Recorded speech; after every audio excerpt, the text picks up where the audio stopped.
Okay, can everyone hear me? Make sure my audio is on. Okay. So my name is Santino Gonzalez, and what I'm going to be discussing today with this presentation is the indicators of possible drug and alcohol use in the workplace, and the five groups of drugs which are included in that, and why it is important for supervisors to be able to see the indications of possible drug and alcohol use in the workplace.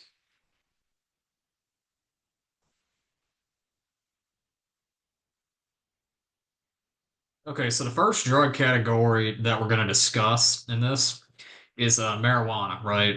So marijuana is very popular among young adults. It's even legal in some states today. So marijuana refers to the part of the plant, which is the cannabis plant, and it contains large amounts of THC, right? And THC is the main chemical in marijuana that causes the mind altering effect, which is basically feeling high. And which feeling high is basically what results from the consumption of marijuana. So basically, marijuana has the potential to be addictive, but it's not as highly addictive as the drug categories that we're going to discuss. So, as the other drug categories, my mistake. So, marijuana is basically makes you feel high and whatnot. Some of the effects of drug use, more specifically marijuana, is basically dizziness, an altered sense of time, disorientation, issues thinking, confusion, impaired memory, slow reaction time, right? Those are some of the effects of using marijuana. Does anyone have any questions so far? Okay, perfect. Moving forward. So the next drug category we're going to talk about is cocaine. Cocaine is way more potent than marijuana. Cocaine is a very powerful stimulant that is highly addictive. And cocaine is extracted from the leaves of the coca plant that is in South America, right? That's where cocaine comes from. And what cocaine does is it basically results in a large dopamine release, like by the user, right? When if someone uses cocaine, it's a huge dopamine release, which basically boosts feelings of alertness. They feel more energized, and it even boosts feelings such as happiness as well. And the stimulating effect from cocaine can last anywhere from 20 minutes to 2 hours, and it can even stay in the user system for at least 3 days. But with cocaine, what ends up happening is the effect or whatnot, the large dopamine release basically it fades quickly, right? So it doesn't last as long, which leads to the user wanting more of the drug, which further leads to it, which is the reason why it's highly addictive. So some of the risks of cocaine use are, but not limited to, heart attack, stroke, overdose, which is worst case scenario. Other effects that can result from cocaine use are also violent behavior, delirium, hallucinations, paranoia, anger. Those are also effects of using cocaine as well. Any questions so far? Okay, moving on. So, opiates and opioids, these are very similar to each other, but they're also different, and we're going to talk about that. So, sometimes both of these are referred to as narcotics because they're a class of drugs that have chemicals that can either be natural or synthetic. So, basically, what they do is they basically interact with the nerve cells in the body, which reduces pain, right? And some healthcare providers prescribe this to patients, especially someone, for example, that has had a surgery that's likely to be in pain. They take drugs such as this, such as an opiate, to reduce that or eliminate the pain, or at least minimize it, right? But both opiates and opioids can be highly addictive because they not only relieve pain, but what happens is they can also lead to, in high enough doses, a sense of euphoria. Euphoria means a feel like feelings of extreme happiness, excitement, pleasure, right? That is an effect of using opiates or opioids, which is why they are highly addictive.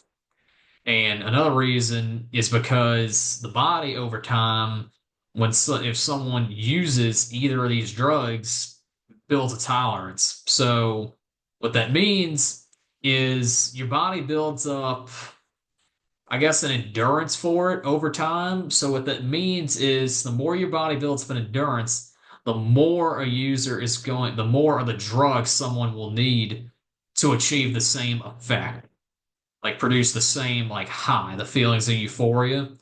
When your body builds up an endurance to it, you need more of the drug to basically find the same to get the same effect. So the difference between the two, opiates and opioids, is that opiates are derived from the naturally occurring poppy seed, right?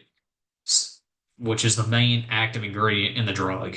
And some opiates are, but not limited to, opium, morphine, codeine, and heroin. Those are some opiates. Opioids, the difference with those is they could either be synthetic or semi-synthetic, meaning they can be made in a laboratory, right? Man-made drugs. They're not natural. Um, Basically, some opioids are morphine, oxycodone, fentanyl, oxytocin, or I may have pronounced that wrong, my mistake. So, some of the effects of opiate or opioid use that can occur, but also not limited to these effects, are psychological dependence, physical dependence, drowsiness, and worst case scenario, overdose. Some more information on, let's see, my mistake. So, anyone have any questions on opiates and opioids? Okay, moving on.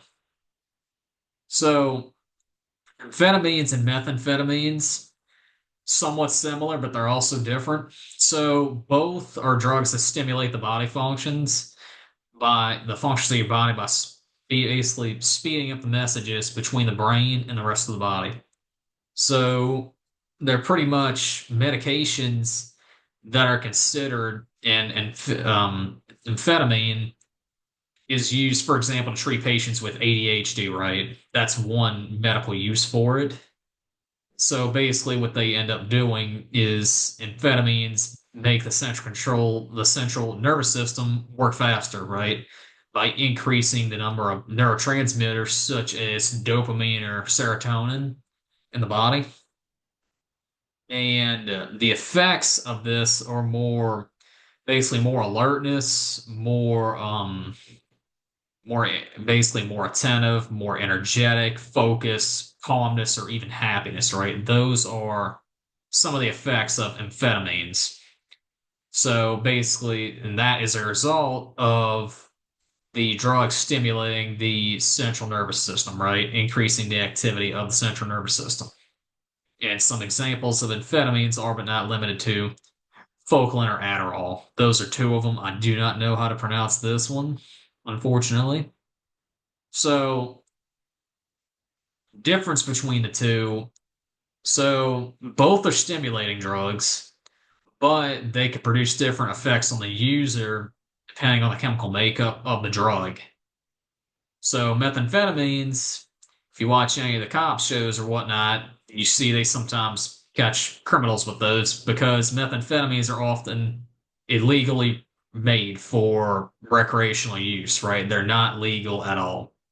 So some of the effects of methamphetamines, because let's see, basically what they end up doing is they could lead to paranoia, anxiety, aggression, overdose, or even euphoria. So that's the main difference between those two. One can be medically prescribed, one's not, but the effects are somewhat similar. But like I said, the chemical makeup is what really determines the difference in what effects it can have.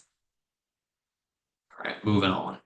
So I don't know how to pronounce this one, but what it's known as, the name is PCP or angel dust. That is what this one is known as far as the name goes. And what it is it's a hallucinogen. That's what it's classified as. And what a hallucinogen drug does is it alters a person's perception of reality, right? And it can change a person's thoughts, feelings, and it does this by altering a person's awareness of their surroundings. And PCP is often a synthetic drug, or it could be derived from naturally occurring compounds such as plants or fungi. So, and what the effect of a hallucination is it basically makes the user see basically things that are not there. They see an image that may seem real, but it's not there. And the way that this drug does this is by disrupting communication between chemical networks in the brain. And some of the effects of PCP are, but not limited to, irrational behavior, agitation, an overall out of body feeling. It could also cause a coma, seizures, or even death if used in high enough doses. So let's see. That's basically what PCP is and its effects on the user. Now we're gonna go over the indicators of possible drug and alcohol use. So some physical indicators of drug or alcohol use by employees or can be, but not limited to, loss of loss or gain of weight, like a very noticeable difference that happens faster than usual, right? Lack of personal care hygiene, that's a big indicator. Red or watery eyes, sweaty palms, shaking hands, or like a runny nose.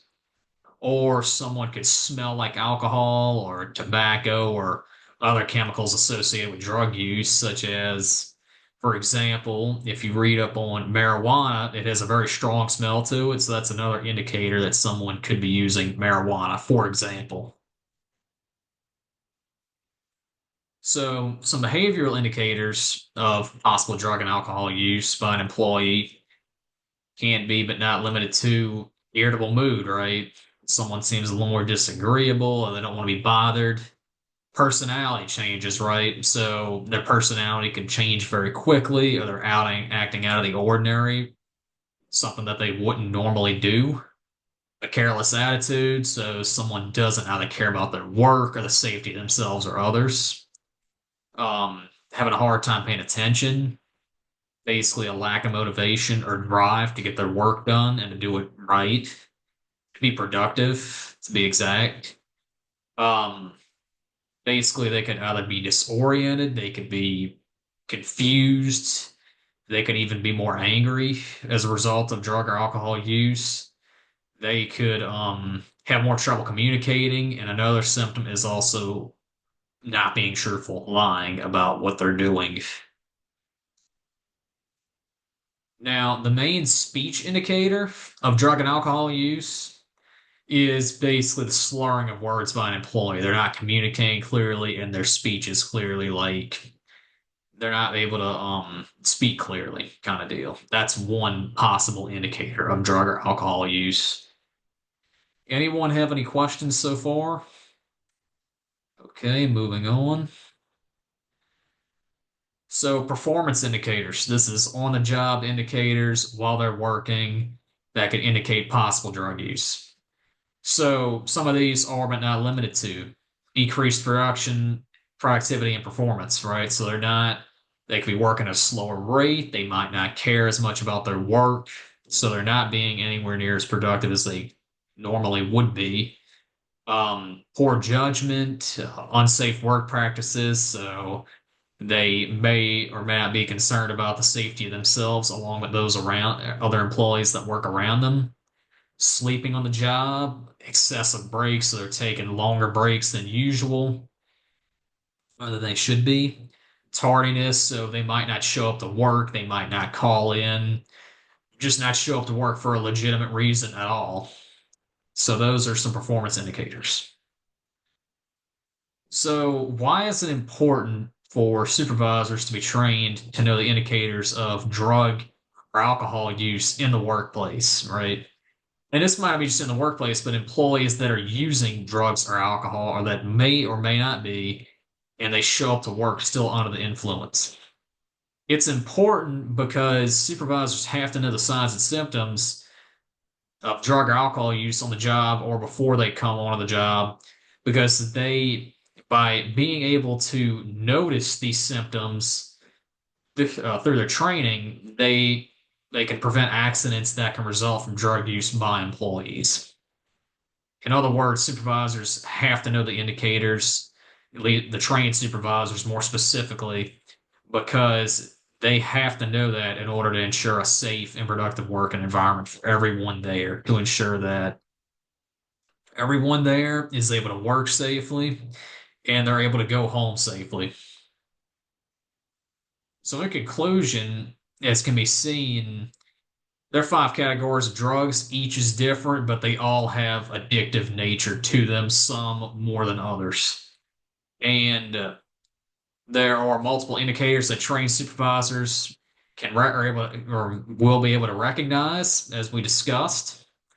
Alcohol and drug use in the workplace, so it not only poses a danger to the employee or employees that are under the influence, but it poses a risk to everyone around them, everyone that works around them, especially if you're in it, if they are working in an environment where they are like an industrial environment, for example, there could be cutting, welding, gouging, or they could be outside where they're around excavators, forklifts, cranes, bulldozers, even so, trucks and all that. So it's basically it's very important for a trained supervisor to pick these things up, especially if someone that is possibly under the influence of drugs or alcohol is an operator, because basically you don't want anyone that is an operator to be anywhere near a piece of equipment if they're under the influence, because that could have catastrophic consequences. People, not only the operator, but those around that piece of equipment that's being operated by someone under the influence could be killed or severely injured. Equipment damage, equipment loss, infrastructure damage if there's a building nearby, and basically there's a number of different things that could happen, really bad things. So it is critical for supervisors to be able to point this out so they could put a stop to anything, basically so they could put a stop to a potential accident that could happen. So that's why it's very critical for supervisors to be able to know the indicators of possible drug, alcohol, or drug use, so they can ensure a safe and efficient work environment, so they can prevent accidents that result from drug or alcohol use. And one way that they can do this is they could basically make an employee that is suspected of alcohol or drug use take a drug test under reasonable suspicion. So that's the conclusion right now. Does anyone have any questions? If you have any questions or whatnot, I'll leave an email and a link below. That concludes this presentation.